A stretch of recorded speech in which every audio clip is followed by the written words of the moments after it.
OS media গ্রুপের উপর আমরা এটা তীব্র প্রতিবাদ এবং নিন্দা জানাই। এটা আমাদের কাম্য ছিল না। আমরা দেশ ও সাধারণ জনগণের পক্ষে আমরা কথা বলি, আমরা ন্যায়ের পক্ষে কথা বলি। তো আমরা তীব্র নিন্দা এবং প্রতিবাদ জানাচ্ছি। ইস্ট ওয়েস্ট মিডিয়া গ্রুপের দৈনিক কালের কণ্ঠ, বাংলাদেশ প্রতিদিন, news 24, Daily Sun, radio capital সহ যে সকল মিডিয়া এবং বাংলাদেশের আরও অন্যান্য মিডিয়াগুলোতে যে হামলা হয়েছে, সেই হামলাগুলোর আমরা তীব্র প্রতিবাদ জানাচ্ছি। আমরা আশা করি সরকার অতি বিলম্বে এই সন্ত্রাসীদেরকে চিহ্নিত করে খুঁজে বের করে বিচারে আওতায় আনবে এবং বাংলাদেশে সকল সংবাদপত্রে যে হামলা হচ্ছে সেই হামলা বন্ধ করবে বলে আমরা প্রত্যাশা করছি। এই সাংবাদিকদের দিনাজপুর সাংবাদিক সমিতির পক্ষ থেকে যে আজকে মানববন্ধন কর্মসূচি আয়োজন করা হয়েছে, এই কর্মসূচি মূলত নিউজ 24, বাংলাদেশ প্রতিদিন, ইস্ট ওয়েস্ট মিডিয়া ভবনে যারা হামলা করেছে তাদের বিপক্ষে প্রতিবাদ স্বরূপ এই মানববন্ধন কর্মসূচি।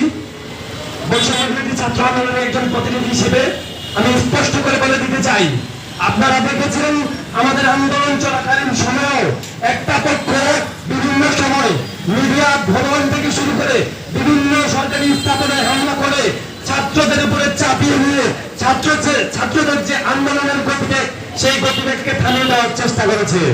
আমরা চাই শৃঙ্খলা, ইনসাফ, ন্যায় বিচার প্রতিষ্ঠা করতে।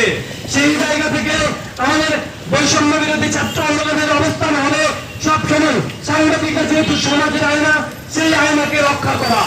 যে সংবাদপত্র বা ইলেকট্রনিক বা প্রিন্ট মিডিয়া বলেন, অনলাইন মিডিয়া বলেন, একমাত্র জায়গা যেখানে মানুষের কথা বলা, মানুষের বাক স্বাধীনতা, মানুষের যে কথা বলার যে অধিকার, এই জায়গাটি কিন্তু এখন আপনার রয়েছে। এইটি একটি মহান, এটা কিন্তু বন্ধ করে দিতে চায়। আমাদের সঙ্গে সাধারণ মানুষ আছে, যেহেতু আমরা সাধারণ মানুষের কথা বলি, সাধারণ মানুষকে নিয়ে আমরা চলি, আমাদের শক্তি এই সাধারণ জনতা। এবং আমি মনে করি যে সবার একটা ভয়েস রেজ করা উচিত, যে সংবাদপত্রের যে জায়গাটি সেটিকে অবশ্যই আমরা নিষ্কণ্টক রাখতে হবে এবং তারা নিরাপত্তা দিতে হবে। পাশাপাশি সংবাদকর্মীরা যেন নির্ভয়, তারা যেন তাদের সংবাদ পরিবেশন করতে পারে। বিশেষ করে আমি বলবো যে কিছু কিছু সংবাদপত্র বিষাক্ত আক্রান্ত হচ্ছে, এই সিমটমটা কিন্তু অত্যন্ত একটা খারাপ জায়গা। কারণ এই ধরনের দেশে, আমাদের মতো দেশে এই ঘটনাগুলো একটা ভালো বহন করে না। আমরা চাই যে সবাই মিলে এগুলোকে প্রতিহত করা দরকার। আমরা চাই একটা শান্তিপূর্ণ পরিবেশ।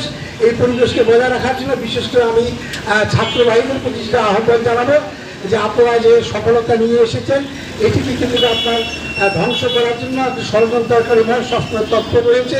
এই বিষয়টা আপনাকে জানতে হবে।